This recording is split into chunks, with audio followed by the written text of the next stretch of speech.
بعضې ملګرو تپوس کړی وو چې یاره روژه چې کوم دی په روژه کې د چاته اجازه شته دی چې هغه روژه یعنې خوړی شي. نو حدیث مبارک کې هم راځي، دغه رنګې قرآن پاک کې هم راځي چې الله رب العالمین مسافر ته او دغه رنګې بیمار ته مریض ته هغه ته د روژې د خوراک اجازت ورکړی دی. قرآن پاک کې الله پاک فرمایي فمن کان منکم مریضا او علی سفر فعدة من ایام اخر. په تاسو کې چې کوم کس بیمار وي یا مسافر وي نو په ده باندې شمیر پوره کول د نورو ورځو دی. نو بیمار نه داسې بیمار مراد دی چې یو حاذق ډاکټر، یو ماهر ډاکټر، یو سپیشلیست ډاکټر هغه ته د هغه د بیمارۍ تشخیص کړی وي او هغه ورته ویلي وي چې یاره ته که دوایي خورې نو ستا ته به صحت میلاویږي او که نه ته پکې روژه نیسي نو ستا صحت ته مزید نقصان میلاویږي. او داسې ډاکټر ورته چې کوم دی یعنې ویلي وي هغه ورته سرټیفیکیټ ورکړی وي نو داسې بیمار دپاره بیا د روژې خوراک اجازت شته. یو خو هسې معمولي بیمار نو معمولي بیمار چې هغه ګزاره کېږي نو هغه به روژه نیسي. شرعي بیمار دې ته ویل کېږي چې هغه په بیماري د هغې زیاتېږي یا د بیمارۍ د وجې نه چې کوم دی هغه ته تکلیف میلاویږي نو او دوی خوري نو دوی سره د ده صحت وي نو دغې وجې نه چې کوم دی دغه بیمار به روژه کې چې کوم دی روژه خوري ده ته اجازت دی. دغه رنګې مسافر نه مراد شرعي مسافر دی. مسافر شرعي دې ته ویل کېږي چې یو سړی هغه 48 میل د خپل یعنې ځای د تګ نه دی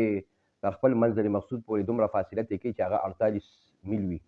48 میل نه تقریبا 78 کیلومیټر داسې یا 77 کیلومیټر لږ بږ داسې راځي نو دومره فاصله دی طی کوي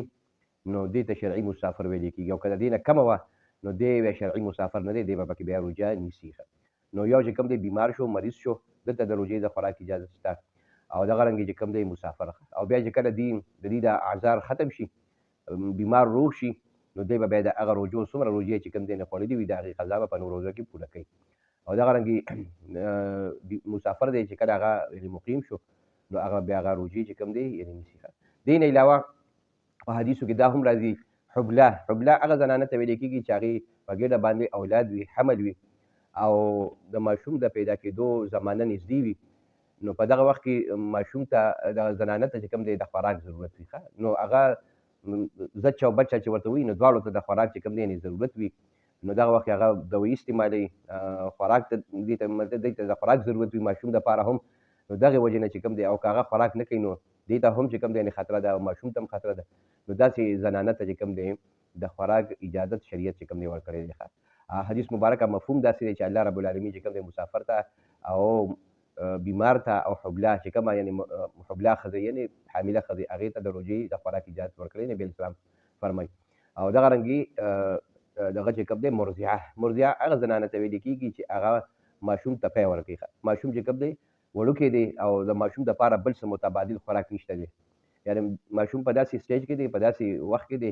چې هغه بل خوراک نشي ازمولی، بل خوراک نشي خوړلی نو مور چې کوم دی د مور په پیو باندې د ګزاره کېږي نو د مور به چې کوم دی د دې ماشوم د خاطره روژه نیسي. وجه دا ده که مور خوراک کوي څښاک کوي نو د هغې په سینه کې به پی پیدا کېږي او که هغه خوراک څښاک نه کوي نو مطلب دا دی چې ماشوم دپاره به یې خوراک نه نو دا به د ماشوم د دې خاطره روژه نه نیسي. خو که د ماشوم دپاره بل متبادل خوراک و لکه بعضې ماشوم داسې چې هغه ته په دغه کې فیډر کې خوراک ورکوي نور پی وي په هغې باندې د ګزاره کېږي نو زنانه به بیا روژه نیسي. یا چې کوم دی ماشوم داسې سټیج ته رسېدلی چې هغه بسکټ ورته په پیو کې نرم کړي یا سریلیک یا نور داسې متبادل خوراک کولی شي، کیله میله خوړی شي وغیره الو ملو وله پخی او هغه خوړی شي نو بیا به چې کوم دی زنانه یعنې روژه نیسي. او که نه هغه ماشوم متبادل خوراک نشي کولی نو دا به چې کوم دی د ماشوم د خاطره هغه روژه نه نیسي. دې ته چې کوم دی شریعت اجازت ورکړی دی. نو دا 4 کسان دي چې دې ته په روژه کې شریعت اجازت د خوراک ورکړی دی، مریض او مسافر او حامله ښځه او مرضعه ښځه کوم چې ماشوم ته پی ورکوي. واخر دعوانا الحمد